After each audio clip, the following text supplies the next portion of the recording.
Okay, just in case you missed it, here it is. There is a freaking Yeti on the left of the screen. And I'm just like, honestly, you can miss it so easily. Like, you're focusing on Kaguya and the little girl, and then all of a sudden a Yeti pops up and you're like, what? Like, you're just like, why is there a freaking Yeti walking out on the street? I mean, obviously you're talking about Yetis and Kaguya was like dissing it, but still, just seeing a Yeti like that, just so out of nowhere, and like, it was so subtle. I have to commend Kaguya-sama for that. That got me. That actually made me chuckle quite a bit.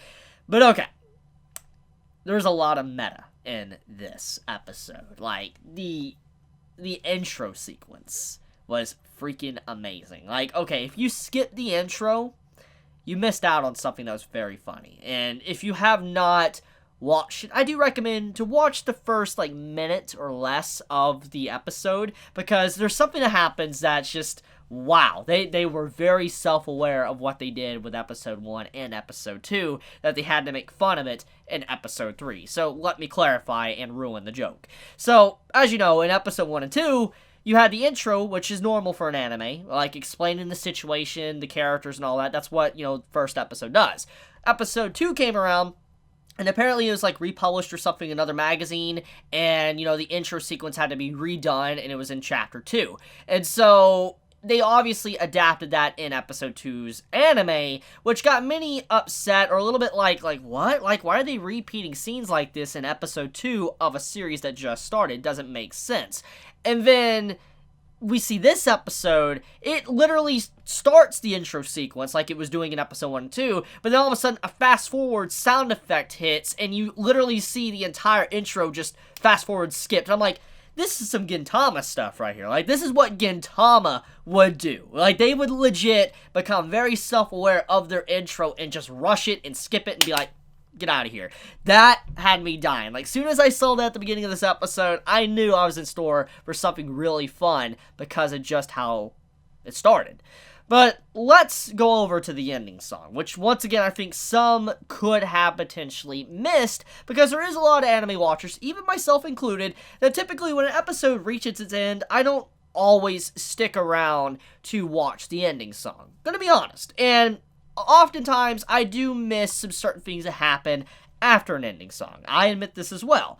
And I did decide to stick around for the ending song because it did start off very different compared to the previous 2 episodes. So I was like, let me see what's going on here. So I was watching it, and holy crap, Fujiwara, I think that's her name, that dance to the ending song, just, we got an ending song of the season, everybody. Like, that's ending song of the season. It's just, it's not just how good the vocals were, like the voice acting of it, but the visuals. Boom. Like, okay, let me explain. I did a little bit of research on this because I was very curious on why that ending song looks so good. Apparently, the person that made that ending song is actually an animator, a key animator of KyoAni.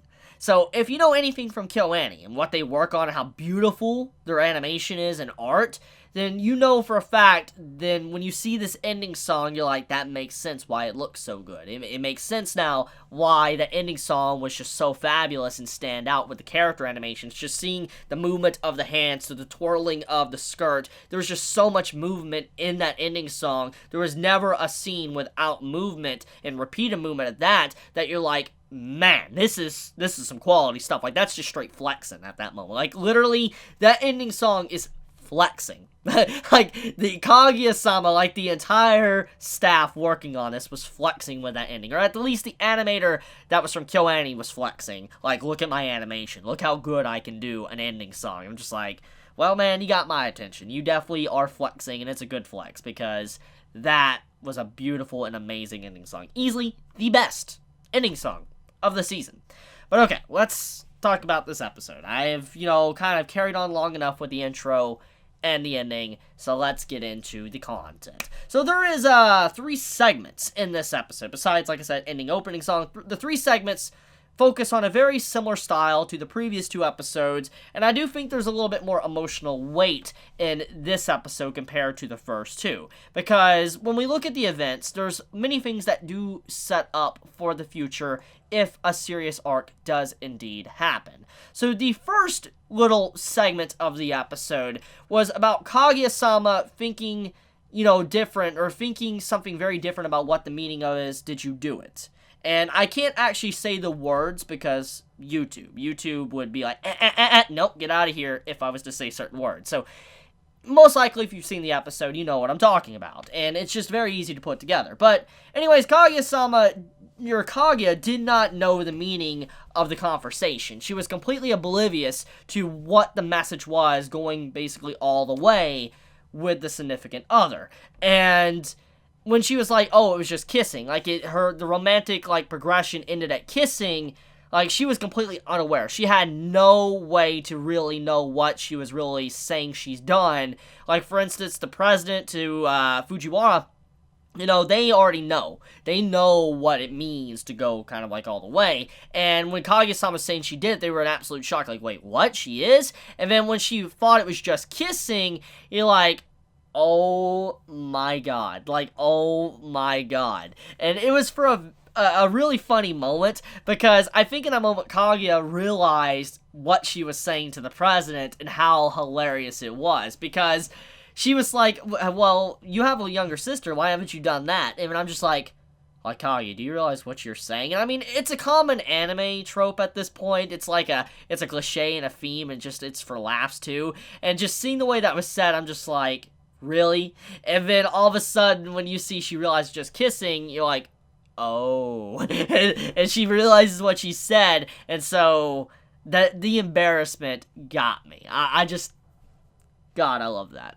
That was a great moment, just seeing how embarrassed she was, her cute little face at the end, when Fujiwara had to tell her what it really was, and she's like, just, okay. But the second segment was very wholesome. That was a wholesome segment for the episode. It was about Kaguya having to walk to school. Now, walking to school is something that you see quite often in anime. It is. It's a very common theme, either biking or walking to school. You see usually MCs do that. And Kaguya, since she is a part of a rich family, she doesn't normally walk or even bike to school. She's drove like a VIP to school.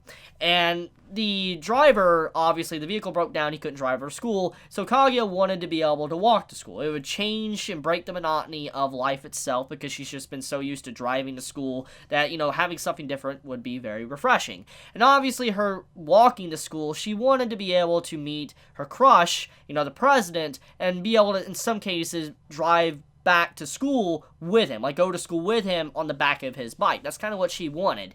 And so when the plans kind of went haywire and this little girl was really upset or whatever and lost, or she couldn't really get to school because she couldn't cross the wall, the road, it was a really endearing scene and wholesome scene, because Kaguya put aside her feelings to be able to help out this girl. And she was even willing to risk being late just to be able to help out this girl. And as the events carried on, you're like, you know what, Kaguya deserves something nice for this. She did a really good deed. And when she's just realizing she's going to be late and, she won't be able to see, the president, he pops up out of nowhere and you're like, oh, it's like plot convenience, but it's sweet seeing how he parks. He's like, we can't be late, we gotta go. And, she jumps on the bike and all that and he ride off. Beautiful scene. Very, very beautiful scene to the episode, and I think, like I said, it's wholesome. It's definitely the most wholesome moment of the episode, just seeing Kaguya do such a good deed and then getting repaid for it by the president carrying her to school. So the last segment was 20 questions, and actually the president only had 10 questions to be able to get the answer right for whatever Kaguya was thinking about, what she was thinking about. And I like how it was pretty much a romantic confession, and Kaguya was probably going to reveal her feelings in that moment, and the president felt it too, but then he realized in the last question that there's just no way that she probably loves him because of how she treats him. And so in a way, it's hilarious because he was self-aware. It's not like he wasn't self-aware of her charm, But he started thinking about her actions and how she's treated him in the past 2 episodes. You're like, you know what? If I was in that situation and it wasn't like a show or an anime or something, I would probably think that she hated me too. I was treated like that. So I can't fault the president for saying a dog or just completely disregarding himself, because you know what? I mean, the way she acts, you would think she hates you. So Kaguya, she kind of dug her own hole in that moment. She's the one that caused those events. But it was nice to see that there was pretty much a confession between both of them. And Kaguya would have confessed, and the series would have been over if that would have happened, probably, if that confession did happen. Unless we carry on with them actually being a couple. Now that would be a surprising twist to the story. But I think that's pretty much about it when it comes to this episode of Kaguya-sama. Let me know your thoughts. If you enjoy my content, please subscribe. If you like this video, please leave a like. And if you want to get notified for whenever I upload a video, please click the bell icon down below, because for some reason, even if you click the subscribe button, you don't always get notified for whenever a video is uploaded. So if you do want to get notified, like I said, hit that subscribe button. And with that, I love you guys. Be safe. Chibi out.